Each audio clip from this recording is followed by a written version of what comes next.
alady faefatra manaraka ny Pasika izao ry abana. Alady voalohany amin'ny volana Mey mampiorina ny mino ny herin'ny fanahy masina. Zany ny lohahevitra banjintsika dia momba ny fanahy masina mandritra izao ray volana izao. Iderin'Andriamanitra isika amin'ny Salamo 7:50. Salamo 7:50 ho vakiana miaraka izany. Salamo 7:50. Andininy voalohany hatramin'ny farany. Hoaranira fa 1:200 nandininy voalohany faharoa ny fahaefatra. Ira fa 1:200 nandininy voalohany faharoa fahaefatra. Salamo 7:50. Ho an'ny mpiventira Alsaeta mikitamana taon'i Davida tamin'ny andosirany any Saoly tao aminaty zoy. Mamindrafo amiko Andriamanitro, mamindrafo amiko, fa ianao ny fialofan'ny fanahy. Eny, ao amin'ny aliko ny elatrao no ialofako, mandra-pahalasan'ny loza. Hitaraina amin'ny Andriamanitra avondrindra, dia amin'ny Andriamanitra izay mahatanteraka. Aniraka avy anan-danitra izy ka hamonjy ahy, sady miteny ratsy izay misavoaka manenjika ahy. Eny, Andriamanitra niraka ny fanondram-pony sy ny fahamarinana. Ny fanahiko dia eo fovoan'ny liona, andro eo amin'ny masika dia eo amin'ny zanak'olombelona. Lefona sy zana-tsipika ny nifiny, ary sabatra maranitra ny lelany. Misandratana ambony lanitra ianao Andriamanitro, aoka ambony tamin'ny rehetra ny voninahitrao. Efa namela-pandrika rato aningotra ny diako izy, ary nampitanondrika ny fanahiko. Miady lavaka teo amin'ny lohako izy, kanjo ny tenany amin'ny latsaka tao anatiny. Tafatoetra ny foko Andriamanitro, eny tafatoetra ny foko. Hira sy ankalazanao aho, mifoaza ary voninahitra, mifoaza ary valisy ny lokanga, hifoa maraina koa, hideranao eny amin'ny voakanao aho Tompo, ankalazanao eny amin'ny firenena, fa lehibe miatra milamitra ny famondram-ponao, ary miatra mirahona ny fahamarinanao.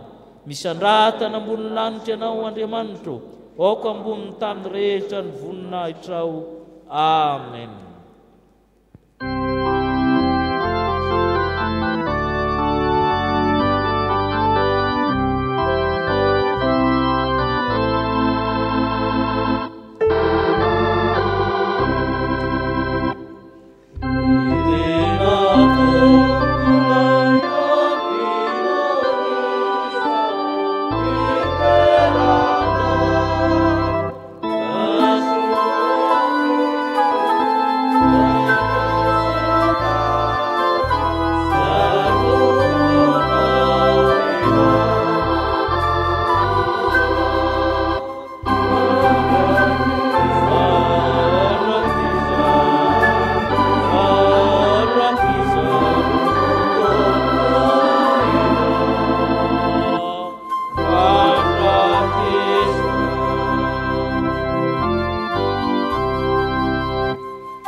Isika hivavaka. Nisaotra ny dera ny voninahitra ho anao Andriamanitra. Samy velonaina izahay, na dia misafoka haninjika anay ny faharatsiana sy ny rahatsy amin'ny endriny maro samihafa, na ny ratsy eny amin'ny rivotra na ny ratsy eny amin'ny fiarahamonina. Eny misy lavaka miandrana tokoa araka ny tenin'ny mpanao salamo. Kanefa mbola ny foazonao maraina izay, nomenao ny fahasoavanao masoandro rivotra izay rehetra ny ainanay ka natratra zao alahady voalohany amin'ny volana izao. Misandraha tena ambony lanitra ianao Andriamanitra, ary akoaty ambony tamy tokoa ny voninahitra ao. Koa raiso ny fankalazana amin'ny dera ankehitriny Tompo, ianao rery no Andriamanitra, ianao rery ny tomponay. Tsy misy tahaka anao, tsy mavonjy anay ny vola mankarena, ny voninahitra, ny laza, tsy misy mahavidy ny aina, fa ianao Andriamanitra mitompo ny aina. Koa aderaina sy ankalazaina ianao raha mbola misy fofinaina mahavelona amin'ny vavoronay. Koa ankehitriny Tompo manao zao fanimpom-pavahana zao izahay, tsy ho anay ihany, ho an'ny fiangonana manontolo, ho an'ny firenena, hatrefeno ka masino zany fonimpona izany. Ka zay rehetra mandray zao fanimpom-pavahana izao, dia amasinonao koa mba hitany voninahitra ao, ka masino ny fotoana manontolo ho ambany ilatra ao. Ka Jesosy Kristy no hitoetra aminay, efivoanay, fa ny fanamasina na masinay. Izany dia ataonay amin'ny anaran'i Kristy, ilena ampianatra anay vavaka manao hoe: ranay aizana ho masina mitomany amin'ny fanjakana, ataonay misy kapolao, ety amin'ny tany tahaka ny andanitra, omena ny miarina sy azo anay, ary mamelany tahaka ny mianazy ndraiky taminay, ary azo mitolonay fakabalana, manafala iatsy, manao ny fanjakana sy ny hery, ary ny voninahitra mianatra. Ipetraka isika iomana amin'ny fianonan'ny tenin'Andriamanitra. Ira fanampin'ny fahaefatra ny andininy voalohany sy ny faharoa mialoha amin'ny tenin'Andriamanitra, ary ny andininy fahatelo alohan'ny toroteny. Ira fanampin'ny fahaefatra, andininy voalohany sy ny faharoa.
Hamaky ny tenin'Andriamanitra isika ry havako, dia arak'izay voasoratra ao amin'ny Deutéronomie.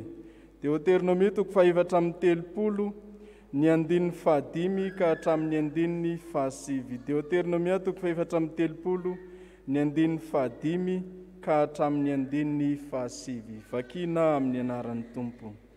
Ary Mosesy mpanompony Jehova dia maty teo amin'ny tany Moaba araka ny teny Jehova. Ary nalevy ny tao andohasa tao amin'ny tany Moaba tandrifiny Bet-peor izy, ka tsy misy olona mahalala ny fasany mandraka androany. Efa 20 taona Mosesy vao maty, ary tsy pahina ny masony na ny hena ny heriny. Ary ny zanak'Israely nisaonan'i Mosesy 30 andro teo Arbota Moaba, dia tapitra ny andro fitomanina nisaonana ny Mosesy. Ary Josua zanaky Nona dia feno fanahy-pahendrena, fa efa nametrahan'i Mosesy tanana izy, dia nihaino azy ny zanak'Israely ka nanao araka izay nanodiny Jehova any Mosesy. Toizantsika atao amin'ny Korintianina. Korintianina 2:7 ny andiny voalohany ka hatramin'ny 9. Korintianina 2:7 ny andiny voalohany ka hatramin'ny andiny 9. Moa midira tena indray va izahay sa toy ny sasany ka mila epistily filazantsoanay ho aminareo na avy aminareo? Ianareo ny epistilinay voasoratra ato amponay sady fantatra sy vakin'ny olona rehetra. Eny aseho ho epistiliny Kristy izay entinay ianareo. Tsy nisoratana tamin'ny ranomainty anefa fa tamin'ny fanahin'Andriamanitra velona, tsy teo amin'izay tena vato fisaka fa teo amin'izay vato fisaka nofo dia ny fo. Ary manana izany fatokina izany ny amin'Andriamanitra izahay amin'ny alalan'i Kristy, kanefa tsy miambohanana fahaleovana avy aminay hihevitra na amin'inona na amin'inona izahay, fa ny fahaleovanay dia avy amin'Andriamanitra, izay efa mampahaleo anay koa ho mpanompo amin'izay fanekena vaovao, nefa tsy amin'ny soratra fa amin'ny fanahy, fa ny soratra mahafaty, fa ny fanahy no mahavelona. Faranantsika atao amin'ny filazantsaran'i Jesosy Kristy Tompo. Filazantsaran'i Jesosy Kristy Tompo araka ny Mateo 10 ka ny andininy 9 ka hatramin'ny andininy 20. Mateo 10 ny andininy 9 ka hatramin'ny andininy 20. Andeha ho vakitsika eo mpitsanganana izany. Indry zao maniraka anareo ho tahaka ny ondry ao ampovoan'ny ambodia, koa hendre tahaka ny menarana, ary mora tahaka ny voromailala. Ary mitandrema ianareo noho ny amin'ny olona, fa atolony ho amin'ny sinedriona sy ho kapohina ao amin'ny sinagogany ianareo. Ary ho entiny eo anatrehan'ny mpanapaka sy ny mpanjaka ianareo noho ny amiko ho vavolombelona aminy sy amin'ny jentilisa. Fa raha manolotra anareo izy, dia aza manahy ny amin'izay fomba itenenanareo na izay ho lazainareo, fa omenanareo amin'izany ora izany izay ho lazainareo. Fa tsy anareo no miteny, fa ny fanahin'ny rainareo no miteny ao anatinareo. Amen. Ray masino, manamasinanay amin'ny fahamarinana, ny teninao ny fahamarinana. Amen.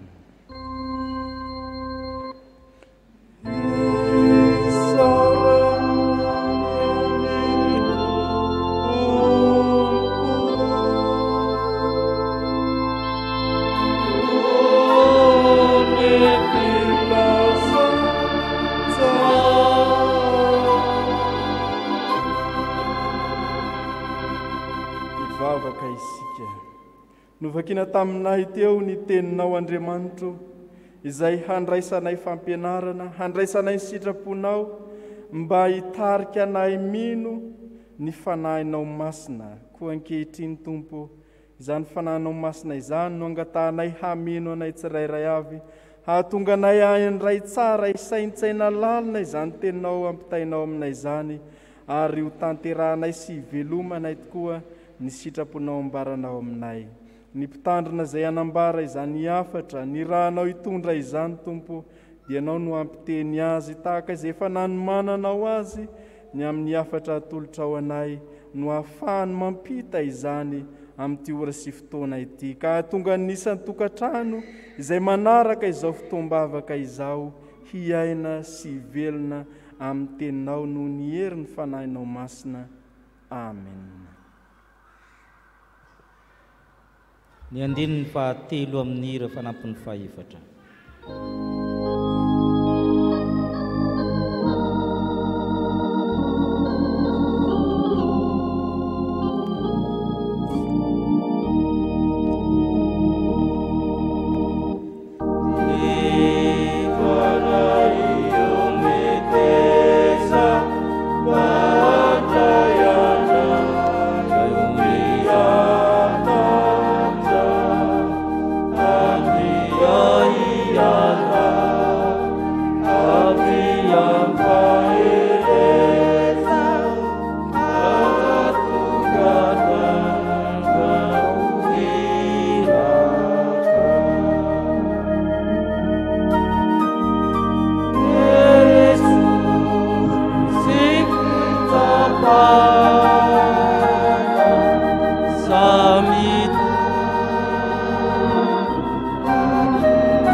Ampitomona ho anao ny fahasoavana sy ny fiadanana Andriamanitra raintsika sy eo amin'ny Jesu Kristy Tompo ary ny fampiraisanaina ao amin'ny fanahy masina.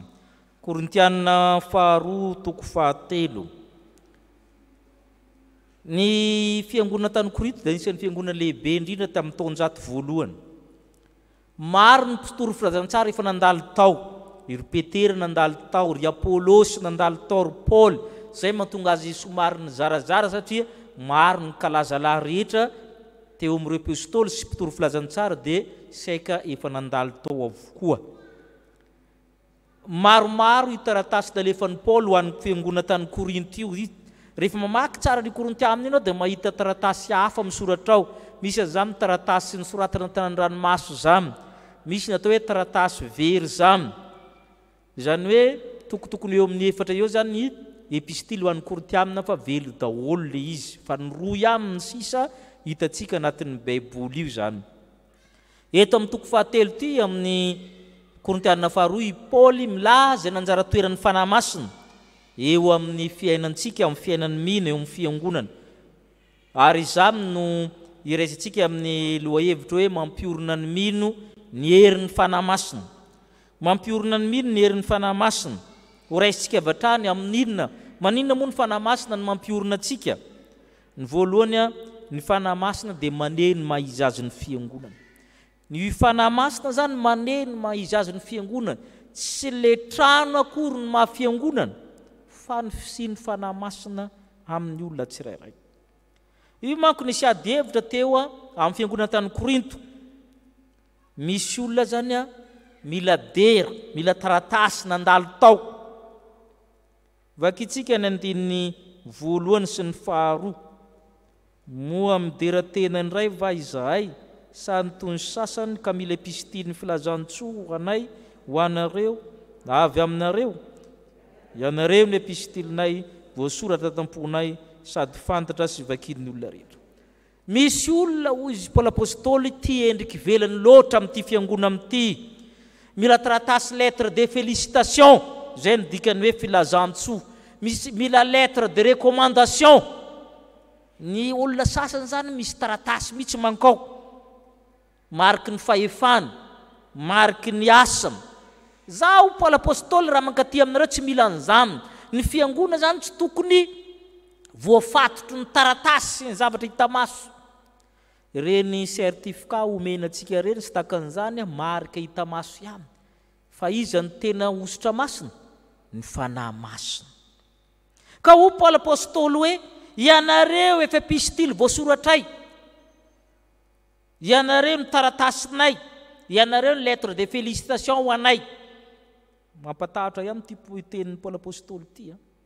ny kristianina zany dia epistily nosoratany apôstôly. Rehefa mivoaka eto zany isika dia vakiany olona, rehefa mivoaka ny tokantranontsika dia vakiany olona hoe avy aiza io miangona izy. Dikan'izany koa dia izao, ny fiangonana tsirairay zany dia epistily nosoratan'ilay mpitandrina. Mila mieritreritra koa ny mpitandrina hoe inona ny soratany tao amin'ilay olona. Le olona koa mieritreritra hoe inona ny voasoratra ao amiko, sao tsy tena voasoratra, sao tsy tena epistily. Rehefa vakiany olona ianao. Zay ny dikany hoe ianareo no epistilinay voasoratra ato am-ponay, fantatra sy vakiany olona rehetra. Ianareo zany ao am-pony le mpitoroteny.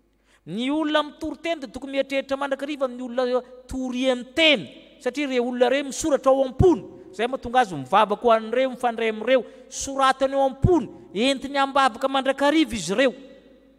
Fa tsy le taratasy nanaovana batisaria, le statistika atsy natakan'izany na taratasy filazantsoa, na taratasy fanao rehefa mijobily, zay le filazantsoa koa, fa misoratra ao am-ponay mihitsy nareo, ho Paoly apôstôly. Ny andininy fahatelo vakitsika, mbola manamafy ihany izy andininy fahatelo.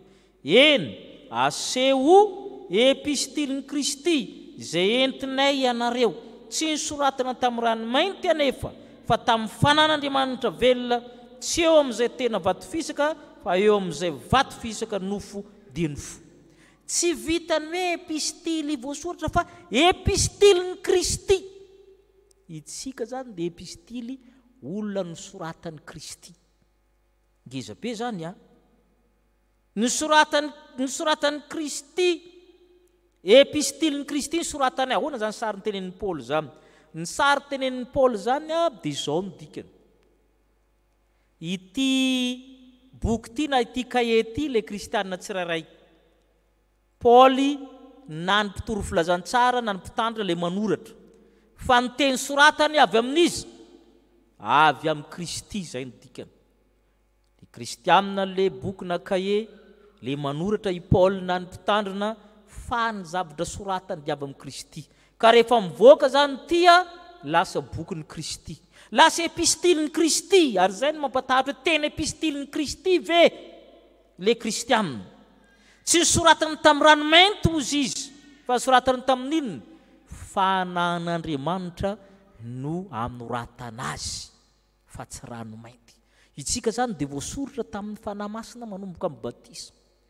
Fa ny tena manahirana hoe tena nentinao ve le soratra. Raha misy ampiarina kokoa zany io dia tahaka ny misy kody ny olona tsirairay dia vakina. Itsika mahalala ny hoe DNA. Ina moa ny DNA? ADN ho izy nareo zanaky ny frantsay. Zay ny alalanareo azy. Acide désoxyribonucléique. Io zany mitondra kody io ao aminazy ao, afatarina hoe inona io, la sa vavy, mena sa fotsy, lava sa fohy ao anatin'io. Dia misy mamaky, misy manao décodage. Ary zay no ilany hoe ny fanahy masina zany tena manoratra ao amintsika. Mahatonga atsika tahaka ny DNA io na ADN io hoe vakiany olona, hoe inona ny misoratra eo. Ka mampamiteny tena hoe inona ny vakiany olona. Ny soratra ny fanahy masina vakiany olona ao aminao a, no mahafiangonana ny fiangonana, dia noho izy ny soratany fanahy masina. Ary tsy amin'ny vato fisaka tahaka ny an'ny Mosesy, izay nipetraka ary fa amin'ny fonao no soratana. Nenge jerentsika ny Jeremia 1:telopolo milaza an'izany hoe ny fiangonana zany a dia nanoratan'Andriamanitra ao amin'ny fony ao. Jeremia 1:telopolo.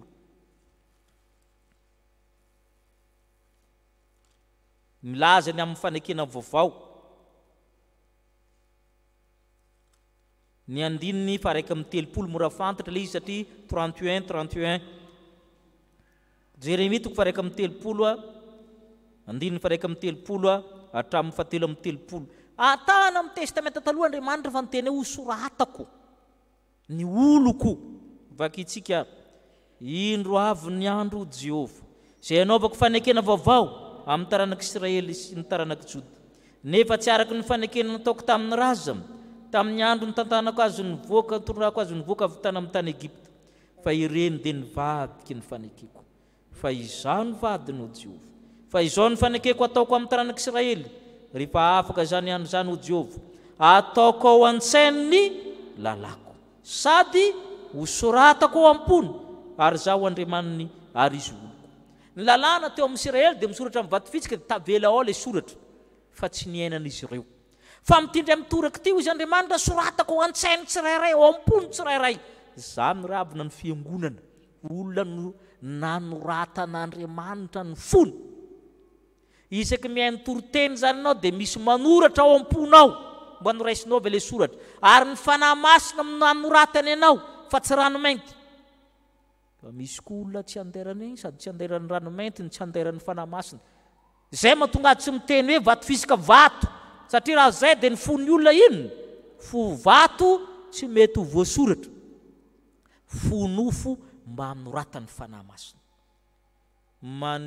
miorina ny mino noho ny amin'ny fanahy masina satria ny fanahy masina mihitsy ny maneho ny maizy azy ny fiangonana ka manoratra amin'ny fon'ny olona soratra ao amin'ny fon'ny olona dia avy amin'ny fanahy masina soratra inona no ao aminao maneho zany mahafiangonana avy amin'ny fanahy masina zany ve olona nosoratan'Andriamanitra tsy tamin'ny ranomainty tamin'ny fanan'Andriamanitra ny fiangonana ary zany no ataony mpitondra fiangonana dia manoratra amin'ny alalan'ny fanahy masina ao amin'ny olona iny ny tena fiangonana fa tsy resaka taratasy Paoly apôstôly na fisehoana ivelany na fitafy na nitakan'izany na mitoetra tsara ihany fa noho izy nisoratany fanahy masina ny zavatra faharoa dia izao voalohany maneho ny maizy azy ny fiangonana ny fanahy masina ka mampiorina itsika amin'ny heriny fa ny faharoa dia izao maneho ny maizy azy ny mpanompon'Andriamanitra maneho ny maizy azy ny tena mpanompon'Andriamanitra ny fanahy masina fanahy masina dia maneho ny maizy azy ny mpanompon'Andriamanitra ary zany mampiorina atsika lazain'ny Paoly apôstôly koa zany izy io eo ambany eo manomboka amin'ny andininy fahaefatra ka hatramin'ny fahaenina vakitsika ny andininy fahaefatra hatramin'ny fahaenina ary manana zany fahatokiana zany ny amin'ny Andriamanitra izahay amin'ny alalan'ny Kristy kanefa tsy miampy manana fahaleovana avy amin'ny inona hevitra amin'ny inona na amin'ny inona izahay fa ny fahaleovanay dia avy amin'Andriamanitra zay efa nampahaleho anay koa ho amin'ny mpanompo amin'ny fanekena vaovao nefa tsy amin'ny soratra fa amin'ny fanahy fa ny soratra mahafaty fa ny fanahy miverina ihany le hoe fanahy izay Paoly apôstôly manana fatokina fa zay tena mpanompon'Andriamanitra na dia tsy omena taratasy azy ny mandrika ankehitriny ohatra hoe ny mpitandrina rehefa fekite amin'ny toerana anankiray mamonjy poste zany dia mahazo décision tondra fanjakana ny mpiasa rehetra miasa amin'ny kirakira taratasy dia manana an'io taratasy fanindrena ka tahaka izany no ohatra tan'ny Paoly hoe zay matoky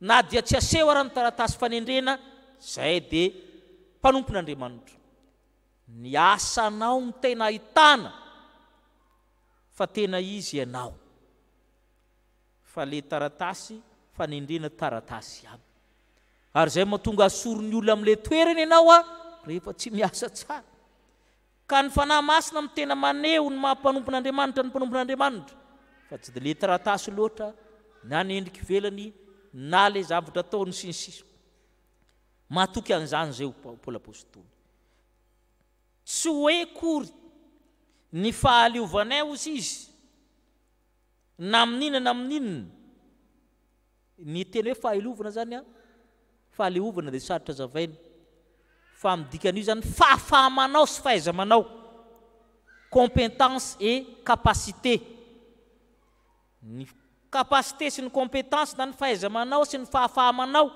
any mpanompon'Andriamanitra ozy Paoly apôstôly dia avy amin'Andriamanitra avy amin'Andriamanitra io fa tsy avy amin'ny olombelona tsy avy amin'le taratasy na ny boritra na diplôma na tsika koa ne manao an'izany misy olona be diplôma fa tsy manana fahaiza-manao tsy tafavoaka izy amin'ny lafiny pratika dia zay koa ny tiany Paoly resahana hoe izay ozy izy tsy miambo mahavita be amin'ny fahaiza-manao sy ny fahafahamanao kanefa azadonona fa ny fahaiza-manao anay sy ny fahafahamanao anay dia avy amin'Andriamanitra ka manindry anay ho mpanompo ny fanekena vaovao. Izay ny mpanompo ny testamenta vaovao, Paoly apôstôly, tsy amin'ilay soratra, lettre de recommandation, décision, lettre de félicitation, fa noho ny amin'ny fanahy masina. Ny fanahy masina amin'ny olona io no mampanompon'Andriamanitra azy. Manana fanahy masina ve io olona io? Fataranao fa manana fanahy masina dia miantraika aminao ny toriteny, ny fampianarana, ny asany miantraika aminao any. Manintona anao, mahatarika anao ka tonga ho azy ianao manaton'Andriamanitra. Tsy mila antsoina akory satria fanahy iray ihany ny eo aminao sy eo amin'ilay mpitory. Zay mahatonga antsika rehetra tonga. Zay mahatonga antsika rehetra mivavaka. Zay mahatonga antsika manaraka izao fandaharana izao satria fanahy iray ihany miantso antsika. Ary io no maneho ny mampanumpon'Andriamanitra ny mpanompon'Andriamanitra. Fa ny soratra mahafaty ho Paoly, fa ny fanahy no mahavelona. Ary marina zany. Satria raha arabaky teny daholo no ataonao na io baiboly ara very ianao. Raha ataonao arabaky teny io baiboly very ianao. Fa mila fanahy masina io vao mazava. Ny fanahy masina zany dia miasa raha vao mitory teny ny olona anankiray miasa aloha ilay fanahy masina ho an'ilay olona mitory. Miasa ny fanahy masina amin'ny tenin'Andriamanitra io mba tsy lasa soratra io fa lasa tenin'Andriamanitra. Dia miasa koa izy amin'ilay olona miaino. Azontsika ve zany? Miasa amin'ny zavatra telo Andriamanitra fanahy masina rehefa mitory teny ny olona anankiray mitory filazantsara. Miasa amin'ilay mpitory izy miasa amin'ilay baiboly ty zany lasa soratra tsisy dikany. Fa rehefa amasin'ny fanahy masina dia lasa tenin'Andriamanitra. Avy eo amasin'ny fanahy masina koa ilay miaino. Zay no mahatonga antsika indraindray ahitsy fa tsy dia maninona hoe iaino ny tenin'Andriamanitra ny fiteny mamaky ny soratra masina. Zay mahatonga indraindray ahitsy tsika rehefa manao sefaly, setela, zay no mahatonga. Dia rehefa diso zay tsy dia maninona fa ny tenin'Andriamanitra enona fa ny soratra masina vakina. Rehefa mamaky teny zany dia miteny hoe hamaky ny soratra masina na oka iaino ny soratra masina ny tenin'Andriamanitra isika. Tenin'Andriamanitra enona. Tsy mitovy kely natao hoe tenin'Andriamanitra sy ny soratra masina. Raha vao mipetraka ohatran'izao dia soratra masina. Fa raha vao miainga amin'ny alalan'ny fanahy masina dia tenin'Andriamanitra. Aza antsika ny tsy tovizana. Mazava amintsika ve? Zay le izy. Ka ny fanahy masina zany maneho ny mampanompon'Andriamanitra. Izay Paoly apôstôly rehefa masiny ny fanahy masina dia lasa mpanompo ny fanekena vaovao. Izay anjara fanompoana zay men'Andriamanitra fahaiza-manao sy fahafahamanao natao hoe mahaleo, fahaleovana. Izay no mahatonga ny ministera.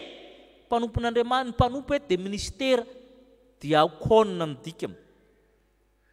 Dia kônina sy ministra zany amin'ny soratra masina dia ray amin'ny dikan'izany. Fa rehefa nalaina ny teny hoe ministra azadonona fa tenina fiangonana fa ny ramin'ny fanjakana.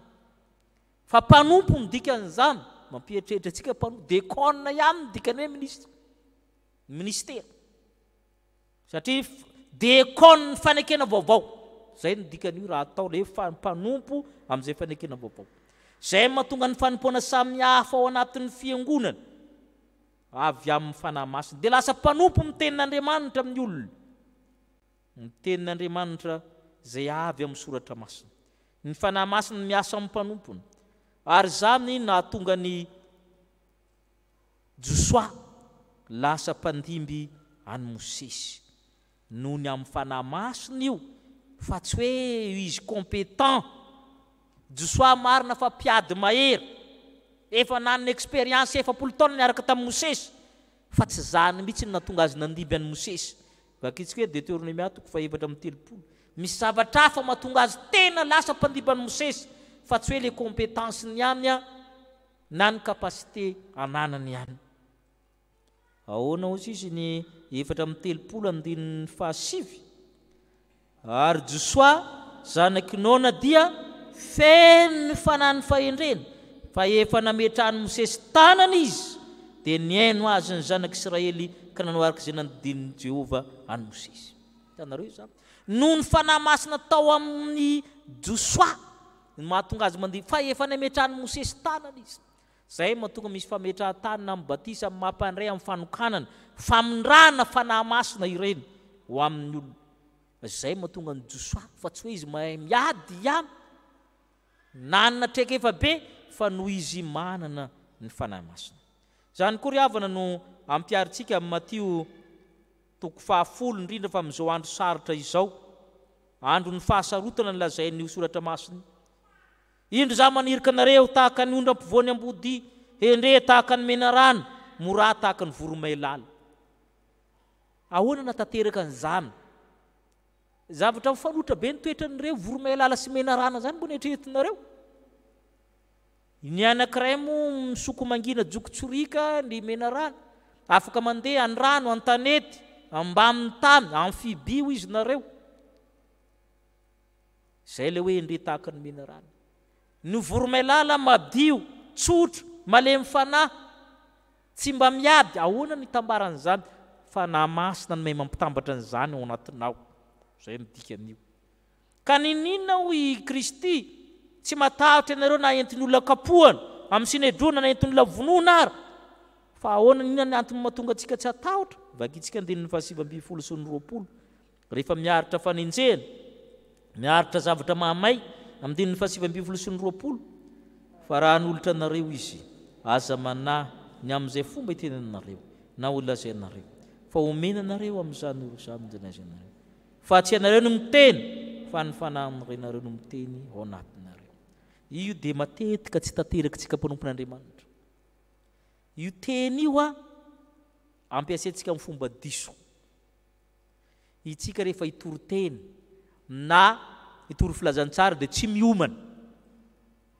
Tsy miomana. Io ne meny fanahy masina. Tsy zay ny dikan'io. Rehefa mahamay, aza miomana rehefa mahamay. Inona indray no ataontsika? Rehefa famala amin'ny olona zay fa botsobotsona misy ny tratra manomana inavy ny teneniny. Teneniny ity tsy zany. Tsy zany. Aza manahy amin'izay fomba iteneninareo lazainareo. Hiatrika fitsarana zany na firian'ny mpianakaviana na misy ady zany botsobotsona mitsy manomana. Tsy zay. Ny tena mpanompon'Andriamanitra tsy manomana zavatra hiadina aman'olona, fa omeny fanahy masina. Ary zay mahatonga antsika tsy ampian'Andriamanitra. Efa niomana loatra hiady aman'olona ho zay fanahy masina fa mahavita azy ianao zany. Tenenina io, aza miomana ho sisa. Omeny fanahy masinareo zany amin'ny fotoana ilana azy. Fa vitsy matateraka an'io rehefa mahamay dia ina moa tokony mba toro hevitra ilazako ire. Tsy zany lazainy. Fa aza miomana rehefa mahamay. Eny ary havany mampiorina ny mino ny herin'ny fanahy masina. Satria maneno mahizazy ny fiangonana. Ny fiangonana dia fantatra amin'ny fisiany fanahy masina, zay manoratra amin'ny fony. Dia lasa epistily vakin'ny olona izy rehefa mandeha hoe zanika fiangonana. Ny fanahy masina dia maneho mahizazy ny mpanompon'Andriamanitra.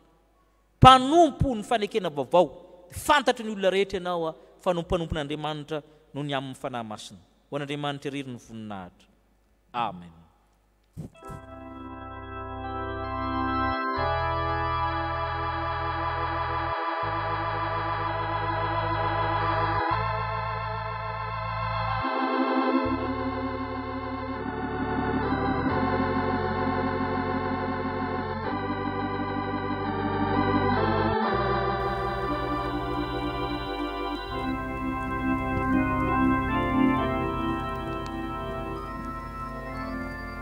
Manoloana izany sitrapon'Andriamanitra ambarany amintsika izany ry havako, andeha hifona hiaiky ny tsy fahatanterantsika izany eo anatrehan'Andriamanitra isika rehetra.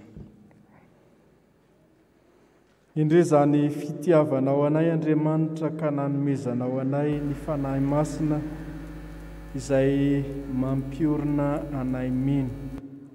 Ary tsy vitany mampiorina ihany fa izany fananao masina izany ihany koa no maneho ny mahizy anay fiangonana. Ao anatin'izany tompony tokony hanehoanay ny fahatsarana rehetra fa tsy ho voafatotry ny hita maso izahay. Tokony ho hitan'ny olona rehetra ny fahatsarana eny aminay satria izahay no epistily velona vakin'izy ireo. Ary hahatonga azy ireo ihany koa ho resy lahatra ka hanaraka anao Andriamanitra. Saingy tsy izany ny zava-misy Tompo. Tsy izany no iainanay fa zavatra hafa matetika no hitan'ny olona tanterahanay. Tsy mba maneho ny fahatsaranao izahay izay manao Andriamanitra, ka tokony ho fantatry ny olona, tokony ho hitan'ny olona amin'ny fiainanay andavanandro. Miseho mpanomponao Andriamanitra izahay, kanefa tsy hainay ny maneho izany eo amin'ny fiainanay. Ny olona manana ny fananao Andriamanitra dia tokony ho hitantaratra amin'ny asa ny fahaiza-manao fa avy aminao Andriamanitra izany, ary tokony hisy fiantraikany amin'ny fiainany ihany koa ny fananana izany fananao masina izany, ka aseho hitan'ny olona rehetra. Mifona aminao izahay Tompo, fa tsy hainay izany. Mamindrafo aminay Tompo, fa fantatray fa diso izahay, fanao tsy mendrika tsy araka ny sitraponao mandrakariva no asehonay ho hitan'ny olona, ka toa tsy hita izay mahasamihafa anay amin'ny jentilisa amin'ireo izay tsy manana izany fananao masina izany, na dia vita batisa ary izay nandray ny ositra maro samihafa fa ho mpanomponao. Raha sitraka ao indrindra Tompo, dia mihaino ny fifonanay, mihaino ny vavaka sandratray tsirairay avy isam-batan'olona isa-tokantrano, ka raisy izahay olona ao indray, raisy izahay ary omeo izany fananao masina izany mba hitoetra ao anatinay mandrakariva, ka ho mendrika mba ho tempolony tokoa ny fonay tsirairay avy. Ry Andriamanitra Tomponay eo mamindrafo aminay. Ianao Jesosy Kristy Tompo izay nanolotra ny tenanao, ho avitra hanadio anay tamin'ny fahalotonay, mamindrafo aminay. Ianao Andriamanitra fanahy masina ilay mpampiorina sy mpampionina anay. Mihaino ny vavakay, ka vonjeo izahay. Amin'ny anaran'i Jesosy Kristy Tompo. Amen.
Valopolo amin'ny dimanjato ny andininy voalohany sy ny fahatelo.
antsika zay mibeboka marina tokoa ary ny fona tamin'ny fanahy masina mitsangana indray ny teny soa mahafaly fa mafa amin'ny fahotantsika ny tompo hoy ny apôstôly masina.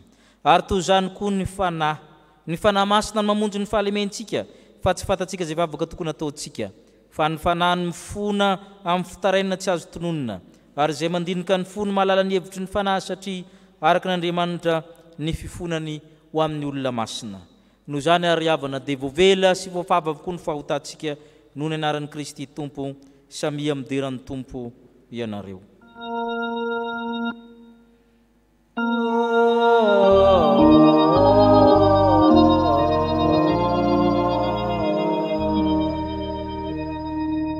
Voninahitra ny amin'ny avo indrindra ho an'Andriamanitra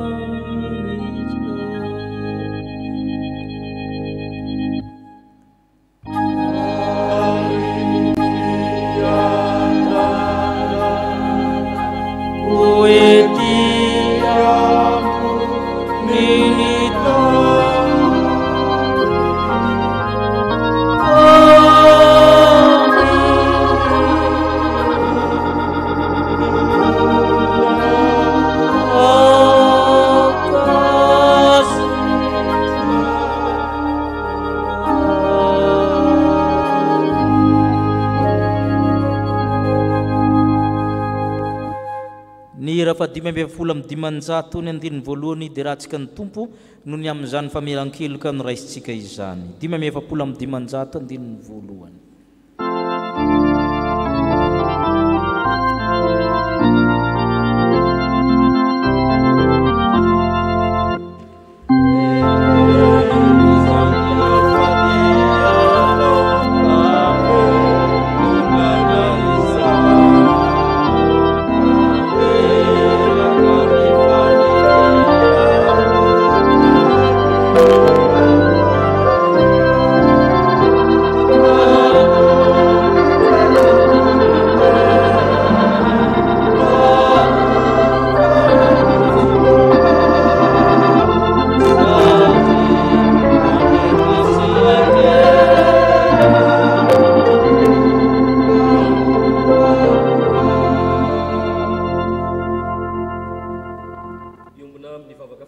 Isika rehetra ry havana hivavaka isika. Andriamanitra be fitiavana, misaotra anao zay ny amin'ny fitiavanao, misaotra anao zay ny amin'ny teninao zay nampahafantaranao anay ny amin'ny fanahinao masina, zany no maneho ny maizy azy ny fiangonana, ary zany fanahinao zany koa no maneho ny maizy azy ny tena mpanompon'Andriamanitra. Koa mivavaka zay ankehitriny ho an'ny fiangonana kristianina rehetra, saika maneran-tany ny fikatonan'ny trano fiangonana, kanefa matoky zay fa ny fanahinao masina zay efa nomenao anay ampitoerinao aty anatinay no ampijoro anay hatrany, satria izany maneho ny maizy azy ny fiangonana araka ny teninao. Ka na aiza misy ny tsirairay ankehitriny dia ampijoro anay ho epistily velona hatrany ianao Andriamanitra ay. Zany fanahinao zany ihany koa no anampy anay mba tsy ho variana fotsiny amin'ny zay misy tanomasonay zay fa ianao no ampahery ampitombo hatrany ny finoana ty anatinay. Misaotra anao zay rehetra ny amin'ny fitantananao ny fiainanay nandritry ny volana aprily lasa iny, ary ankehitriny dia nomenao ny volana May zay tario sy toano hatrany araka ny sitraponao zay rehetra, hiaro sy ampahery anay rehetra ianao. Ireo marary amin'izao resy fotoana zao dia ianao no anasitrana, ireo namoy havana na manakaiky kosa dia ampionina sy ampahery azy rehetra ianao. Ny fanahinao masina hitaridalana anay ary hiazona anay hatrany amin'ny fitodiana aminao Andriamanitra, ary naiza misy ny zanaky ny fiangonanao ankehitriny dia matoky zay fa izany fanahinao zany no manatrika azy reny amin'ny toerana misy azy. Manoloana izao valana retina zay mangeja anay izao dia ianao no hiasa amin'ny ezaka rehetra ataonay, na ny an'ny fiangonana, na ny an'ny firenena, ny mpisehatra amin'ny fitsaboana sy ny mpitandro filaminana, ary ny sehatra rehetra zay misy ankehitriny dia hiasa aminay rehetra ianao, mba anaiky hiasan'ny fanahinao masina zay rehetra, satria izany no anananay fahafamanao araka ny teny izay nomenao anay tamin'ny tian'io te.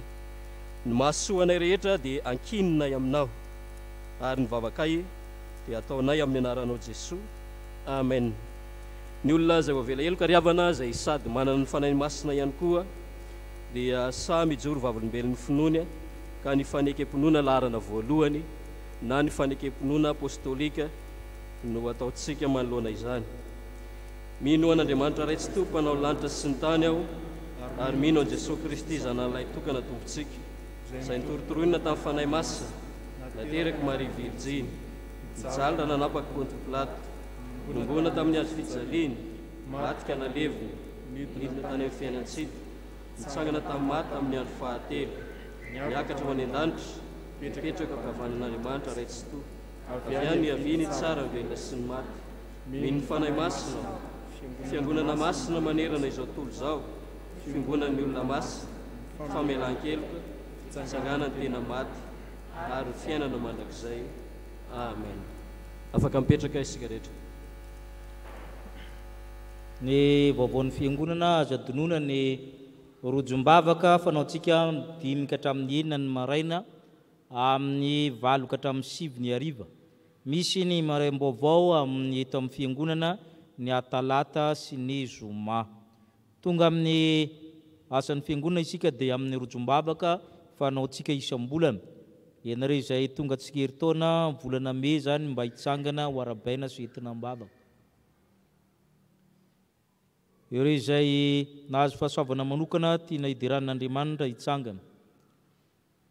Ireo izay marary sy manana ny marary hitsangana. Ireo izay manana olana manokana ifamitombona am-bavaka hitsangana. Ireo izay namoy ny havany hitsangana.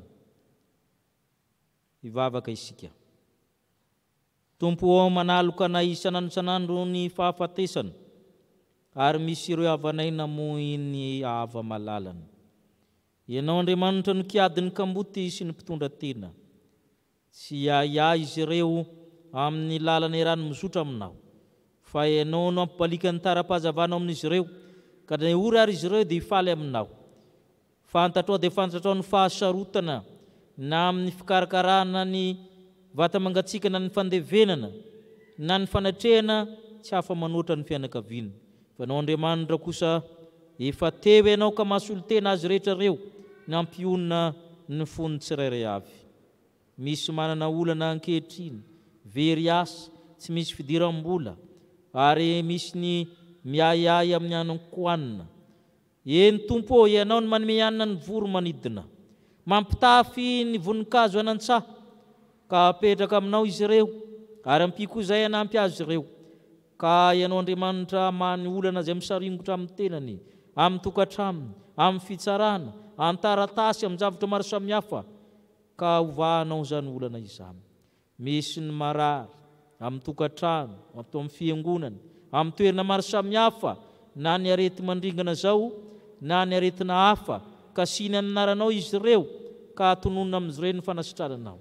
Anoro-hevitra amin'ny mpitsabo ianao ny mery ny fanafody ampiasaina, ampitombo ny finoana ho an'izay tsy mampiasa fanafody. Ka hitsambikina tahaka amin'ny diery izy, ka ny mandringa ho atsanganao.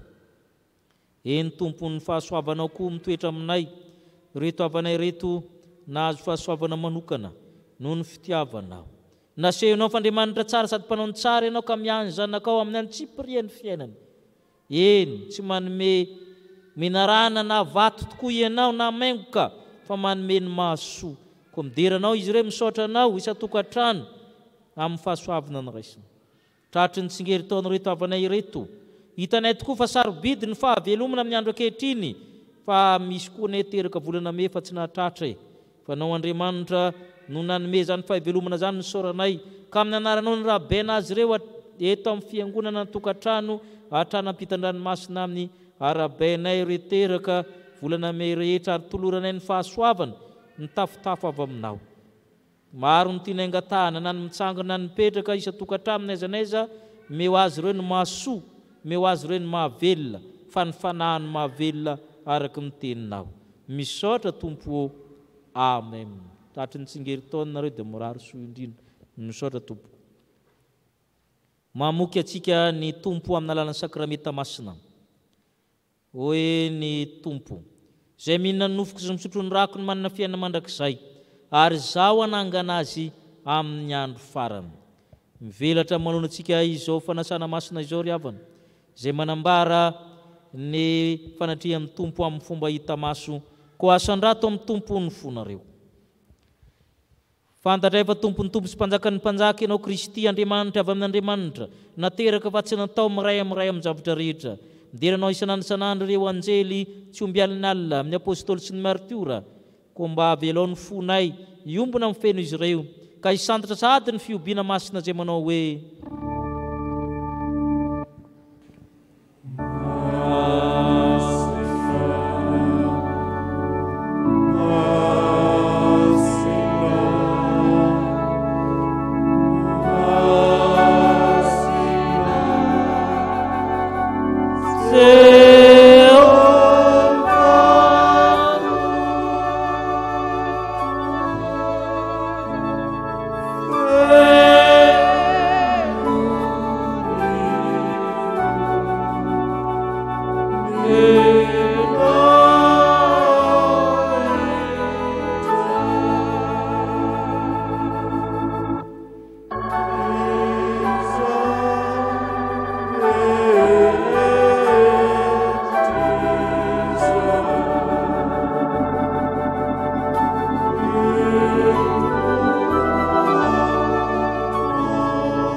orenesika ny teny fanorenana izao sakramenta masina izao.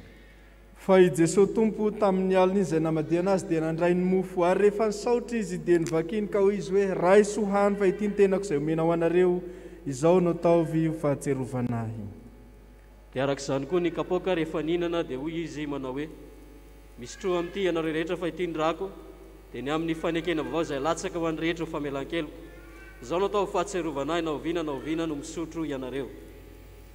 Fa na oviana nareo ny mihinana itony mofo tony sy misotro amin'ny kapoaka dia manambara ny fahafatesan'ny tompo ianareo mandra-piaviny. Ivavaka isika. Re tompo ranaizy nandanitro indreto izay manao ny fahatserovana ny fahatongavany zanako olona. Ny finanambiliny Betlehema ka hatramin'ny fasan'i Josefa avy any Arimatia. Ny fifonana mandrakizay ao an-danitro ny amin'ny fitsanganana amin'ny maty. Miandry sy mitalo amin'ny fiverenanao izay tompo. Ko mba hafenony voninahitro ny fanantim-pisaoranay ta io tanteraka izay sakramenta masina zao endry Kristy ilay tokona Kristy ilay tamteraka Kristy ilay natena ny ray mandeha monjy ny aty miazo fijaliana.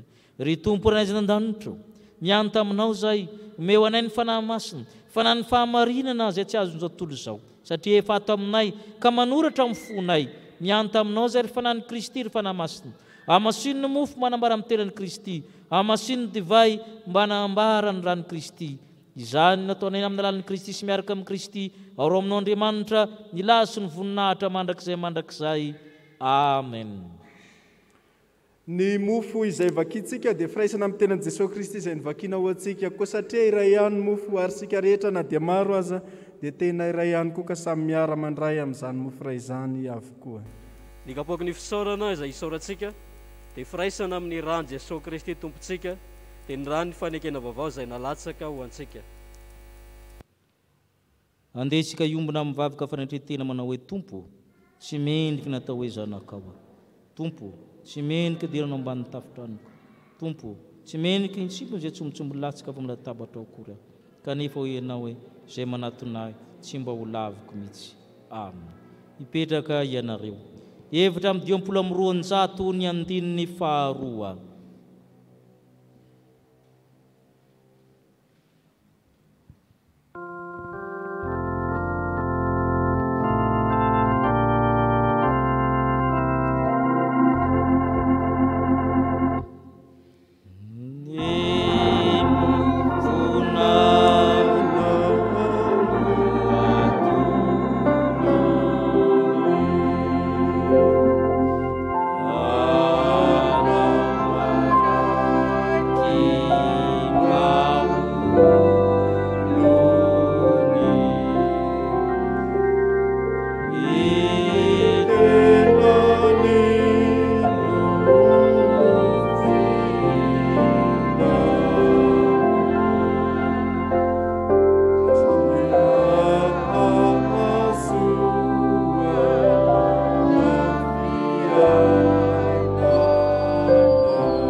Hoy Jesosy Kristy Tompo izay maneho ny maha-izy-antsika fiangonana amin'ny alalan'ny fanahy masina hoe ray sohany fa ity ny tenako izay omena ho anareo izao no ataovy ho fahatsiarovanahy. Jesosy Tompo no nanolotra amin'ny ranomasina ho avotra.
Jesosy Kristy izay maneho ny maizy azy atsika tena mpanompon'Andriamanitra amin'ny alalan'ny fanahy masina manao hoe sotronareo rehetra ity fa ity ny rako dia ny amin'ny fanekena vaovao izay alatsaka ho an'ny maro famelan-keloka izao no atao fahatsiarovana na oviana no misotro ianareo.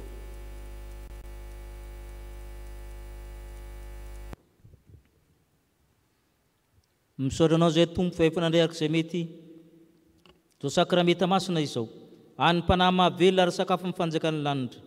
Misaotra Tompo mamy ny fitianao.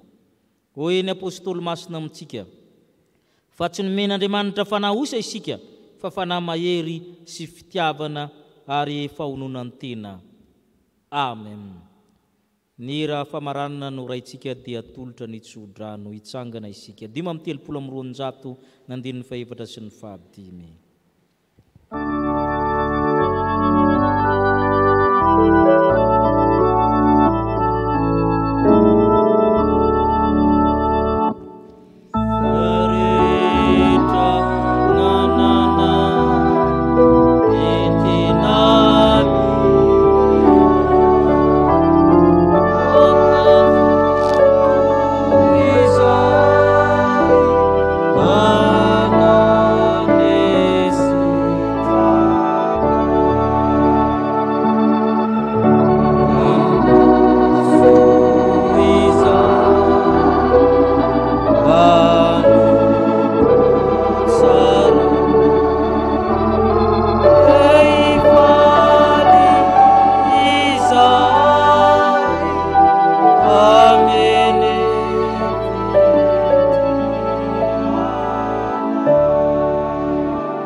Ianareo aneny to ka iaro anareo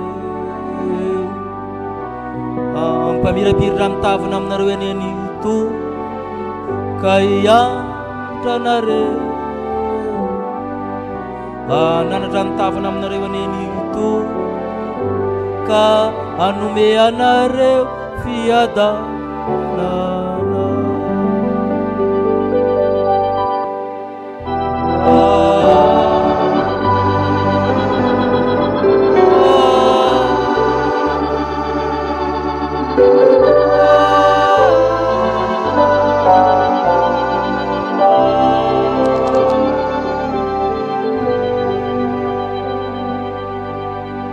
Petraka ivavaka mangina ianareo no epistiliny Kristy soratana avy amin'ny fanahy masina mpanompon'Andriamanitra izay avy amin'ny fanahy masina ho an'Andriamanitra reneny voninahitra amin'ny anaran'ny Ray sy ny Zanaka ary ny fanahy masina.